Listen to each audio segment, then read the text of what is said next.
Keep talking. Oh, okay. We should do a podcast. I'm just saying. Well, we talk too much. Oh yeah, well, you know what? Why don't we talk a little bit? I guess. DLC stuff, right? Huh? Thor. Oh, what do you Thor. think of the idea that we are entering the dark ages of gaming, dark ages of video gaming? The idea was brought up watching a Freddie W video, where we were talking about how just the motion controls, and it's just all dancing games these days. And that's what people are into. The mainstream crowd is kind of, I guess, ruined. There's that, and there's also the whole DLC issue where people pay to get more content out, and it makes people feel like they're not getting the full game. You know, because they already paid for the disc, but not all the content is unlocked. They have to pay for the extra content. Kind of like the whole Marvel versus Capcom 3 thing where they have all the characters already on the disc, but you can't use it until you pay for it to unlock it. And what else? All the Call of Duty. Yeah.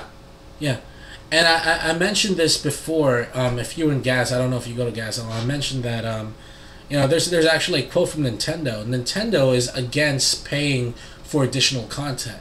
They do DLCs, like Fire Emblem's got DLCs, but all DLC is free. Like, if you bought the game already, then you're going to get the content for free. It's just like adding a patch to it. Yeah, cool. So, yeah, I mentioned that today because I thought it was interesting that DLC is definitely a hot issue right now. Especially when you think about it, you pay for the extra content, and then and when you think about it, online multiplayer for a certain community, sometimes it dies down, and then it's like, what a waste. There's also the issue of some people being left out if they don't buy the DLC. Yeah. It reminds me of TF2, and I'll go back to TF2 as an example. TF2 on the Xbox, I mean, there's no support for that game. Yet when you play it on the PC, there's like a ton of support for it. Yeah, everything is free for the most part. Yeah. Except for buying from the Steam store. The keys to unlock for crates. Yeah, but I don't know. I guess that one's not too bad because it's not something really... like $250, and plus you can buy keys on the warehouse for like points, so you can actually trade in metal for TF2 points. is completely supported now by the Steam store. Yes, they're doing a Steam workshop too. It didn't used to be free. Team Fortress 2, and I actually bought it for like $20 back then when they had a Steam sale. Yeah. No, even less than that. I think I think I paid like 30 or 20 for it in the retail. Yeah. About 2 years ago. Yeah, so now they're free, and and that's another thing. That's another thing we should discuss. Free to play. Free to play models.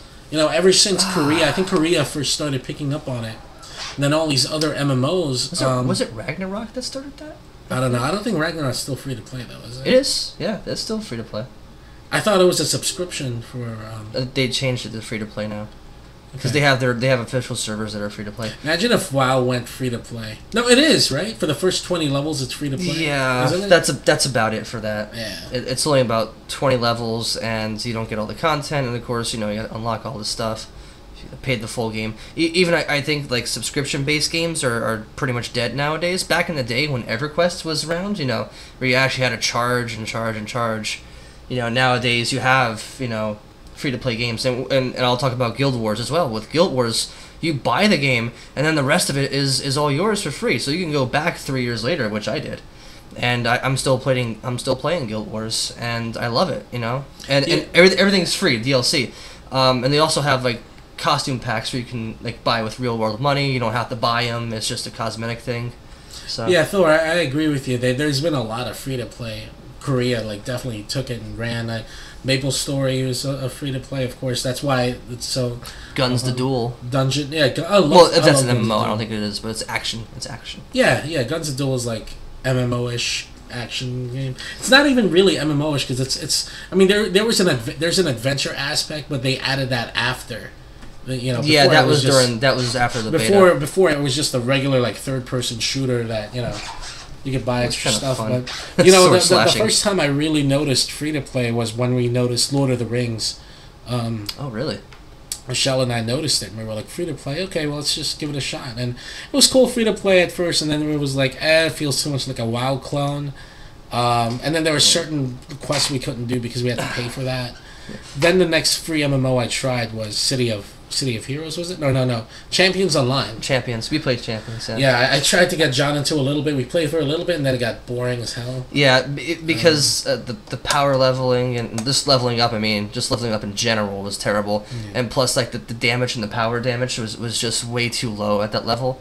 Even if you did spend points of talents, it was still really low. And then there's DC Universe that I downloaded on my PS3. I'm not putting that on my computer, but on the PS3, it's not too bad. You know, and I think the game was meant to be. They made the controls to be played for the console controller, so that's why. And what Thor said about MOBA style games is League of Legends and all those types of games. Those games are like reminiscent of the old school Warcraft 3 days.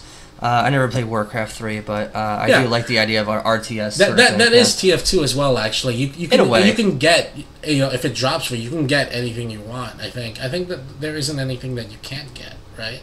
In terms of items and hats, like you can even make everything. There are competitions where you have to be in a Highlander 6v6 match. Oh yeah, and you get you get pins and stuff like that. But you earn that, like you don't pay for it. No, you play, you participate in their tournaments and you get those pins. Right. But it's not necessary. So that's a hot issue right now. Actually, if I have Game Informer and they were talking about that too, and I was reading it. But all right, I got a question for you. Free to play games now. Some of them are buy to play or win. Like when you buy something, you get something that's totally broken in the game. What do you mean? Sort of like buy to win. Buy to win. Basically, you pay money to be better. Oh, okay. Yeah. Okay. I mean, pay to win, buy to win. I mean, it's people's money, and it kind of sucks. It's that way. It's like as long as you have money, you can just be uber strong and not have any skill to pay to win. What kind of games are pay to win? There's a game called Alloys Online. Even like Alloys Online basically is like a WoW clone. Once again, WoW clone. A lot of these free to play games are WoW clones, and this game is actually it's really good. I like it. I love that game. But they force you to go into a PvP zone to level up, which is terrible. A terrible idea. Cash shop items. Okay. So there's a cash shop, and then like on there you can get like this armor set piece.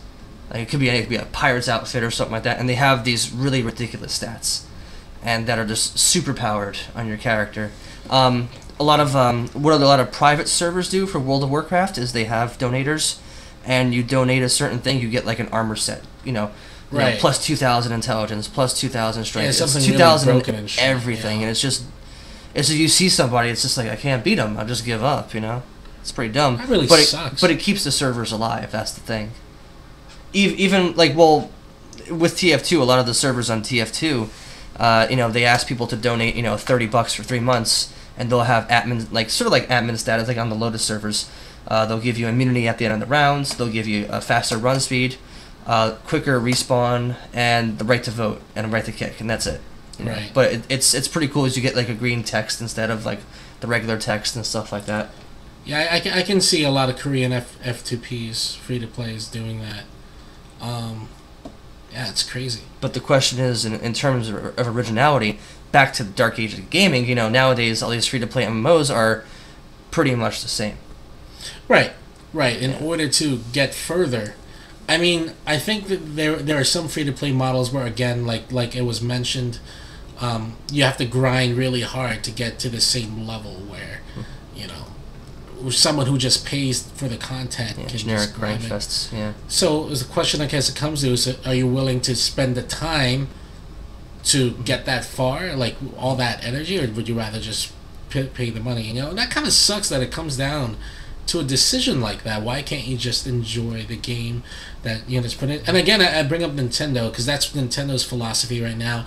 I don't know if it's actually what they believe or they're doing it on purpose, because it's still on purpose in terms of a business move, and it's a really smart business move actually to say, you know what, DLC, if you pay for especially with all these gamers complaining about why are we paying for extra content. Day one DLC on Mass Effect 3. Oh my god. Yeah, I've never played Mass Effect, by the way, so I hear all these complaints about the ending. It's a great series. Like if on the can I talk about this? Yeah, Mass Effect 3. There's a petition to change the ending. Yeah. Now is that something that we gamers should be doing? Is forcing the developers to change the ending because we don't like it? Well, the thing is, on the you can put it down on the Mass Effect website. I think it says something along the lines of, like you choose what to do in the game, and how you choose it will affect the ending in the last game. Okay. And at the end of the game, and I don't want to spoil. I'm not going to spoil it, but there's 3 different endings which are the same thing but different colors. What? Okay. You'll understand that when if I ever play it. If you ever play it, you'll see the ending and how terrible it is if they don't patch it over. But it's just like we were given sort of like we have to save the Earth in 3. So we gather a lot of these fighters and from different races and stuff, and we pretty much gather together on Earth and we fight these guys. And this huge war is going on, and all of a sudden it comes down to a choice where you can go forward, left, or right, and that's it. Everything that you've done in the game, it means jack shit. That sucks. Like your romance option, no, that's gone. Like what you did to save a certain race, that idea is nixed in the butt. I see. So and even on the whole appeal about Mass Effect then is just the fact that you can customize the game however you want it, and that'll affect the game. You can do that, but I think it's definitely more about the storytelling, the lore, and just the history, the rich history behind all the races and stuff. Now, Thor mentioned the artistic integrity, and that's what I was talking about. Actually, yeah, that's true. About like if we didn't like, I guess it's the same thing. Like if we talk about movies, like people don't like the Hulk, for example, so they reboot it. So we're rebooting the ending here, pretty much. And I don't totally disagree with that, because it's their ending, it's their artistic ending. But in terms of the fans, what they see is that they didn't get the ending that was supposedly talked to and given to them on the site.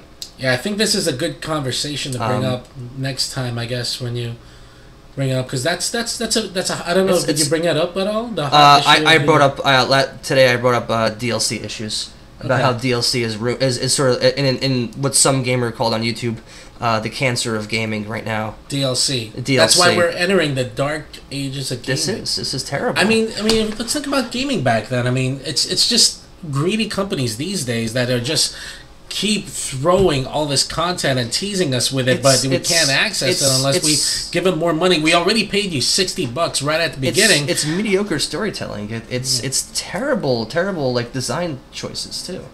I mean, and of course the one thing I said about before on your post is that a lot of artistic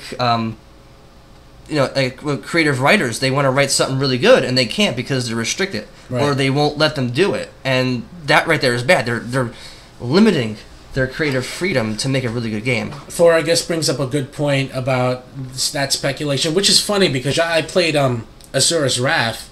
Yeah, I've actually seen the Angry Joe review, and that looks like a really cool. It looks like an anime. Well, I played it. Really cool. I put up a review of it myself. So if you guys want to read that review, it's just warriorofzerona.blogspot. I actually, it was a good game, but I feel like, and this is why I'm bringing it back to Asura's Wrath, because if you've ever played the ending, that ending, you see, there are 2 endings to that game. There's the regular ending, and then there's the quote-unquote true ending. Oh, like the ultimate. The thing with the true ending is that you, yeah, Thor, exactly, and I'll get into that. But about the ending, pretty much there's episode 18, that's the final mission. Then there's true episode 18. And the thing is, it's the exact same episode. You don't do anything different in that ending. You just get a different ending. So it's tedious to just beat 18, not do anything different. Like, I thought something different was gonna pop up, and that was gonna make this different. Yeah. But then exactly, Thor. Colossal cliffhanger, quote unquote true ending that'll lead to future episodes. Which, by the way, Thor, I beat that game in 2 days and brought it back to GameStop a third day because I just. I beat it the second day, and then I tried the harder difficulties, but I'm like, I'm not really enjoying this. Now, my argument with Asura's Wrath is that if it was a little bit like, if your actions actually meant something, instead of just do this so the story moves forward, like for example, there are certain parts where you have to kill certain enemies, or you have to do quick time events. I for the record, I hate quick time events. Yeah, there's a lot. I'll talk about that. There's in a a lot second. in Azura's Wrath, but if you actually either successfully or fail a quick time event, I wish that changed the course of the events and made things different. Have different, they made more different endings. Because multiple endings always brings back replay value. Yeah. Always, because then you want to see, well, if I fail this, I wonder what'll happen. Or, damn it, I failed. I'm going to keep going. Or, Same in Mass 3. It's like, you're thinking, oh, it's going to be a different ending if I choose, like, this side instead of that. No, it's the same thing. Right. Except, a different color. Right. Unless you're colorblind, then you kind of got gypped. See, Thor, what I was trying to do is I was trying to get S rank and everything. So I was stuck on actually, I think, episode 2. Because I think I was killing the enemies too fast, so I couldn't get, like, one of the things S ranked. I don't know, maybe. But graphically, anyway. speaking, Azura's Wrath is a beautiful game. Beautiful. It's very beautiful. Little problems with the frame rate sometimes. You'll notice it. I played it on the PS3. I don't know if the Xbox has the same issue. Oh, probably. By the way, speaking of differences between Microsoft and PS3, Xbox 360, I read that the Street Fighter X Tekken is different for Xbox. Yes. In terms of online multiplayer. And we talked about that. It's also in the Angry Joe review about DLC and stuff like that. Right. He actually went into a part where if I go onto your PS3, we can play 2-player online. Right. But for the 360, apparently it's locked. And Capcom has no desire to patch that over anytime soon for 360 fans, so it kind of screws a lot of people over. See, Capcom. I think Capcom's been really bad to the fan base lately. But you notice, something. There's 2-player, like for Xbox, you can play 2 players on Mortal Kombat 9. You can play Call of Duty on the same system. You can you play all these games, and now they're locking Street Fighter Cross Tekken. I don't get it. I don't know what's. I don't get what this company is fucking doing nowadays. I have no idea. I have zero support for this company nowadays, except for Resident Evil. That's about the only thing that's going right now. All right. Have you played Operation Raccoon City? Because I heard that got mixed reviews. I spoiled myself at the ending. It sucks. There's no ending, but it's better than Mass Effect 3's. Okay. The gameplay is good. From what I heard from people at the club, the gameplay is really good. I like the gameplay. Gameplay looks really solid, really good, but the storytelling and all that stuff, man. But if you think about it, I'm a huge Resident Evil freak. This game is sort of off from the main storyline. So this is sort of like an alternate reality.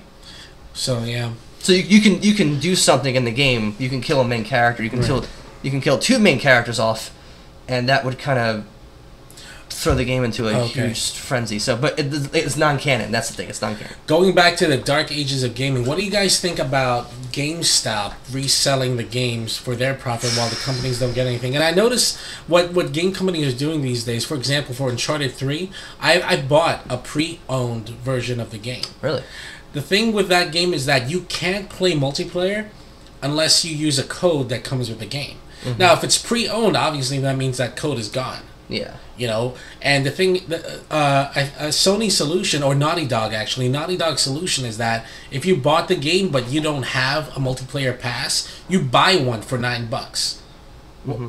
What do you think about that? Like buying to unlock multiplayer, unless you bought the game by itself, which I guess it kind of makes it fair. It started with EA with Mass Effect 2. That's when I first saw it. It's like the Cerberus network, and you can go on there. You can go on the EA servers. You can download stuff. And Mass Effect 2 was, they had a lot of free downloads at the first. You work for Naughty Dog, really? Okay. Wow. So he claims. Or do you work for Capcom? Is that Naughty Dog? Where is that? Hold on.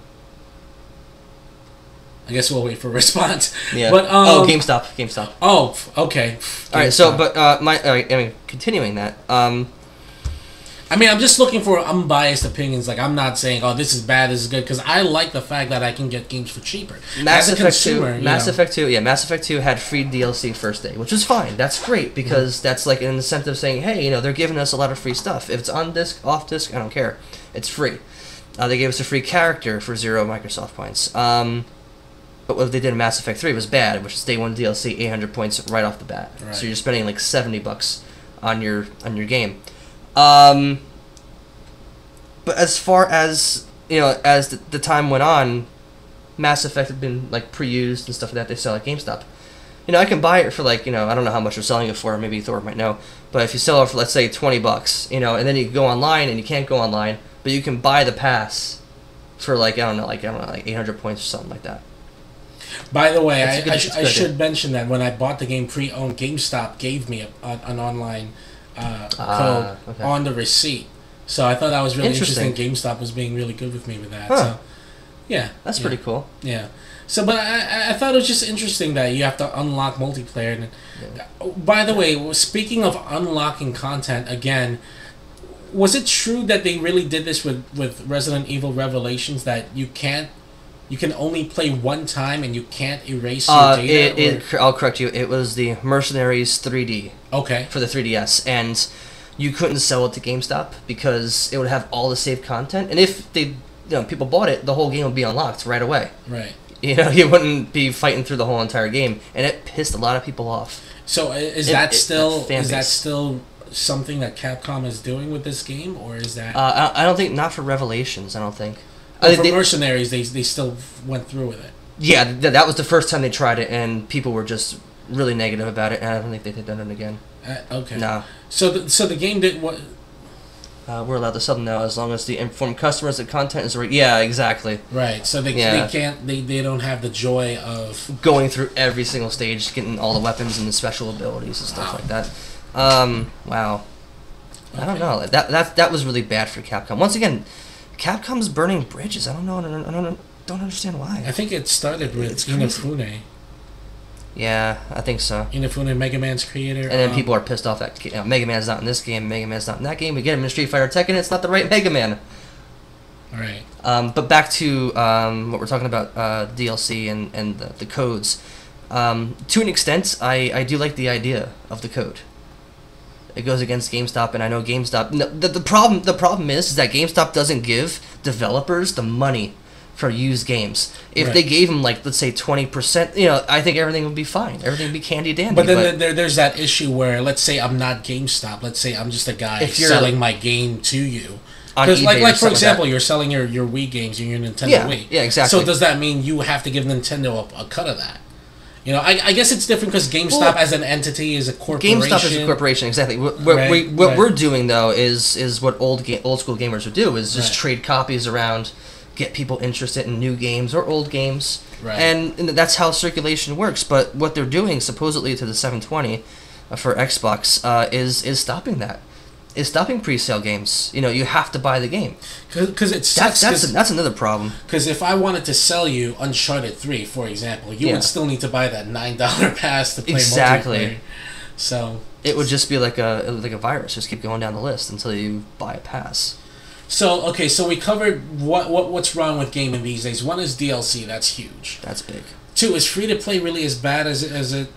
Well, no, not free to play. Mocap games. Mocap games, especially all the dance games. The biggest complaint that people have is that all these casual, mainstream gamers. I don't know. I think it's just my opinion. Whenever something goes mainstream, it just goes. It's just not as fun anymore, I guess. Or it does something like Resident Evil, but it's mainstream, but it's a good mainstream. At least in my opinion. And they kind of screwed up 5 a little bit, but it's still good. Because I consider myself a hardcore gamer. Like I've played, I've pro gamed before. I've traveled around the country playing in video game tournaments. Honestly, I've downgraded from playing video games because of just the amount of games coming out, the ad nauseum of games nowadays, and the money that costs, the inflation on these games to $60. Special editions cost 70, 80, 100. It's ridiculous. It's stupid. Remember back in the day when you spend like $50 on a game, which is totally fine. I go to GameStop and everything and buy it for $50.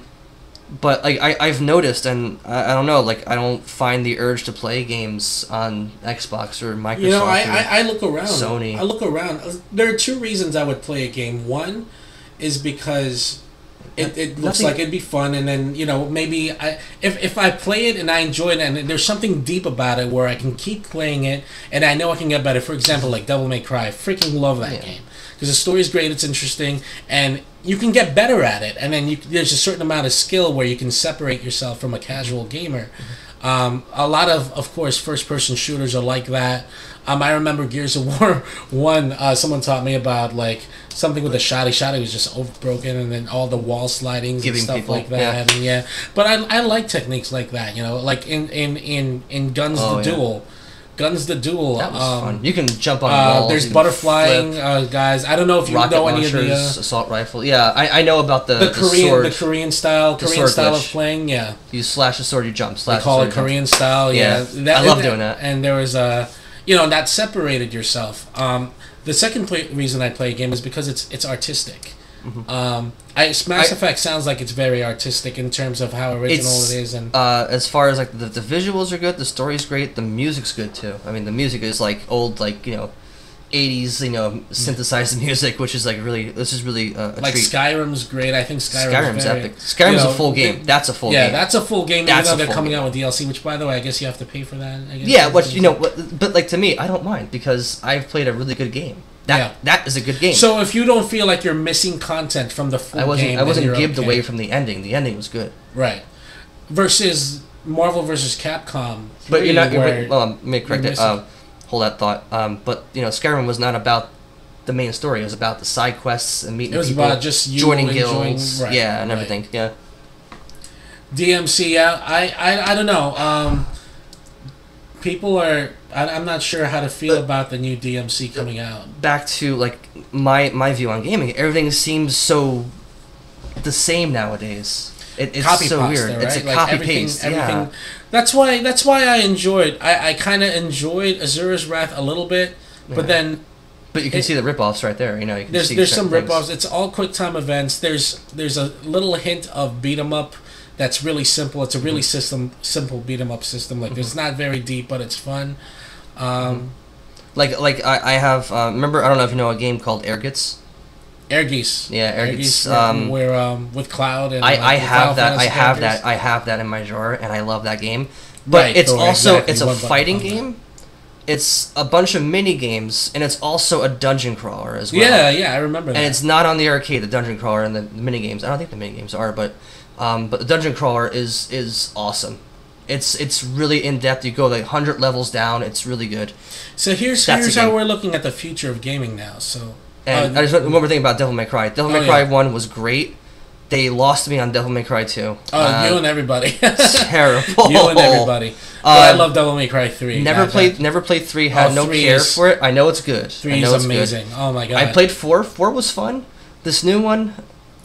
I don't know. We'll see. But definitely play 3. 3 was the best out of the series of games because it was just good. It just went back to how Dante is just a wild child and he just beats the shit out of it. It's just a really stylized game. That's a stylized game that has a lot of deep combat to it. A lot of deep way of playing the game. You can play that game in however you want.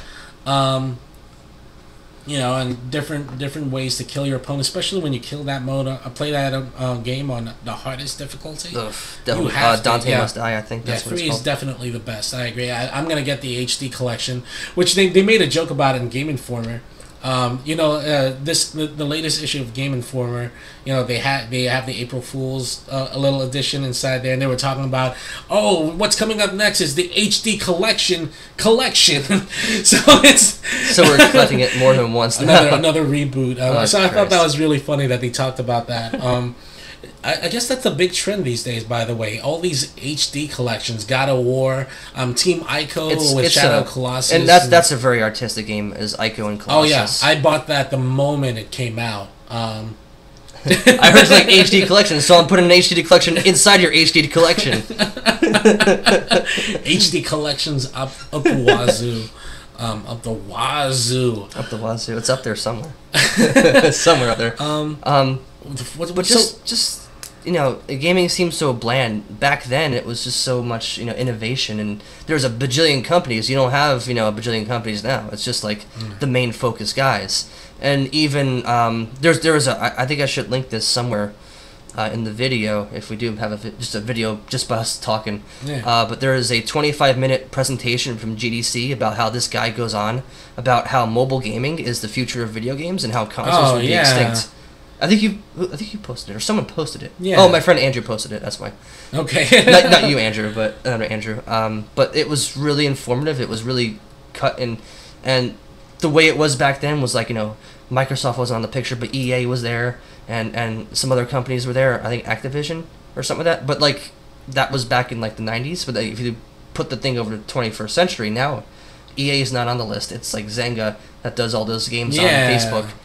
Farmville, Jesus. and also the Angry Birds creators. Again, it's because crazy. it's easy to play because the mainstream crowd can just mainstream go is and it's hitting easy, it, just click, and then and they're appealing to the mainstream market right now. Why? Because that's where the money's at. So and that's gamers. why games like dancing games, that's easy to play. It's not hard. You just move your body to what you see on the screen. But the rhythm and like the movement and the capturing of it is still bad. Oh yeah. And what I think what Thor said before, it's a gimmick.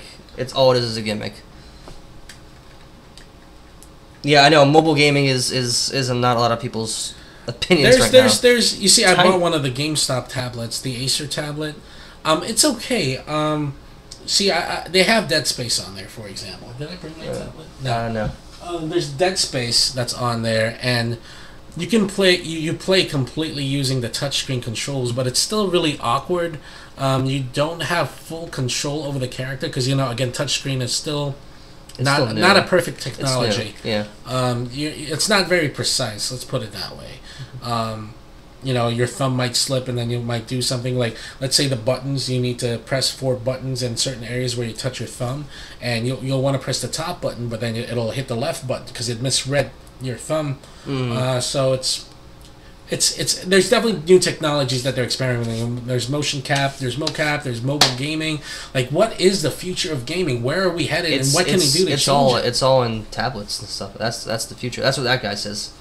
What happened to arcades, back in the day. Remember arcades were huge. They were a big revenue stream. Arcades don't... And again, arcades went down because of multiplayer online functionality right on your consoles. Why go out when you can just play at home? And on that video, they do say, like, somewhere between 98 and 99, that's when the decline of arcades started. So... arcades are still huge, by the way, in Japan, I think. But that's because we do have 8 on the break still. 8 on the break is barely, I think... No, is it barely? No, because they hold tournaments. They hold Marvel tournaments. They hold tournaments there every Tuesday, so that's how they're making money off of it. But, like, regular mall arcades are gone. I missed the one Menlo. Yeah. Menlo was gone. Sometimes you'll see a random arcade at a movie theater, but for the most part, you won't see full blown-out rooms just full of arcade machines anymore. And it must be hard to maintain the arcade machines too. People break them all the time. With so many people, the parts are just expensive too. Yeah, sometimes. Yeah. I would love to have my own arcade machine, by the way, at home. Those things are expensive. They're like $3,000, I think, to buy one. You can probably buy a MAME cabinet and have it just like all for your MAME games. Yeah. There's a guy on YouTube that does that stuff. Like, we're playing arcade games here now, but I'd love an authentic. Yeah. The guy bought an SNK cabinet with all 100 games of SNK. Yeah, see, that's really cool. And SNK has a very generic cabinet that just plays all their games with the same thing. So there's always a broken gun con in every house. Oh yeah, there is. Yes, right. The one that doesn't do the reload action, or the calibration's messed up, or something. Yeah, calibration is. I have to point, like, I can't reload, and There's also Dave and Buster's, but Dave and Buster's too is not a lot of their machines are. They're not maintaining their machines either. I go to the one in Philly. Don't go to the one in New York. First of all, but the one in Philly is great. My first time experience there was amazing, but the second time experience, a lot of machines were just not. Went to a birthday party at Dave & Buster's. I'm like, this is kind of fun. Some of the things were okay. And there's also like this slot machine game where you have to get all 7s to get the jackpot. Yeah. And I know how to work that machine, so I kept getting jackpots and jackpots and jackpots. So I got these like ghetto ass iPhone headphones. Connect machines at D&B. It's interesting. I can see that happening. Okay. I can see that happening.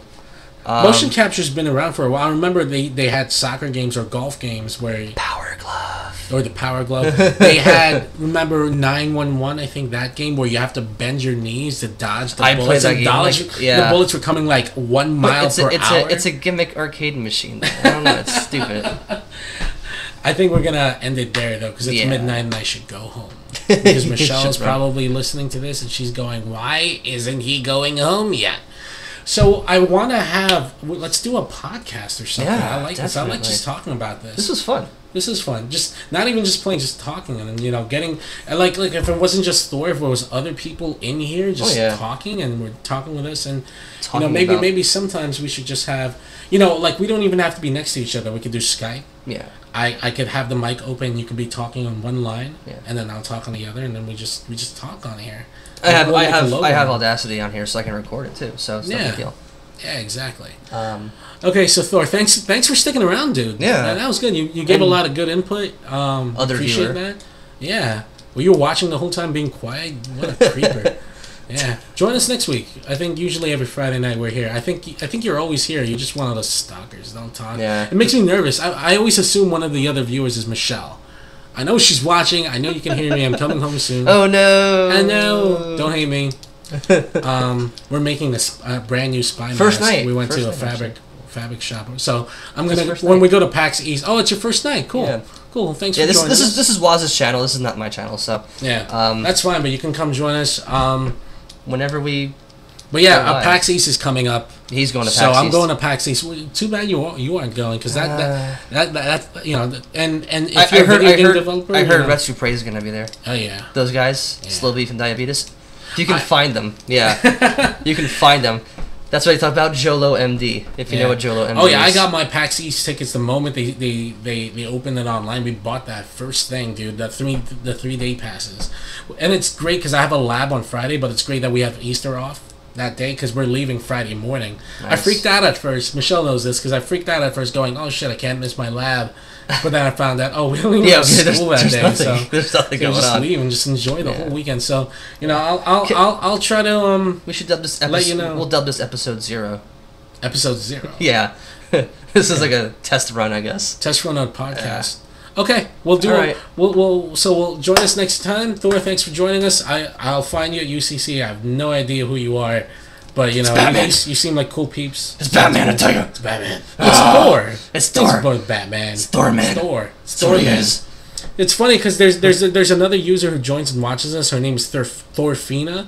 So at first I thought it was her. Too. And she likes Thor too. I thought it was her, but you're not. And I just read Thor, so I was like, who the hell is Thor then? If it's not Thorfina, but that's okay. Yeah, sure. Okay, I'll call him Mr. X or Deep Throat from Metal Gear.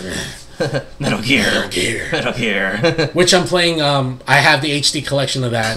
Play Peace Walker is such a good game. I have it on the PSP. Great. I never got to finish it, so I'm going to do that on HD. Game. Is it? Yeah.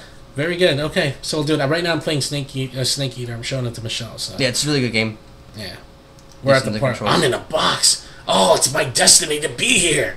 Oh, in the box. He talks about a cardboard tank box in Peace Walker. Does he? He's like, it's brilliant.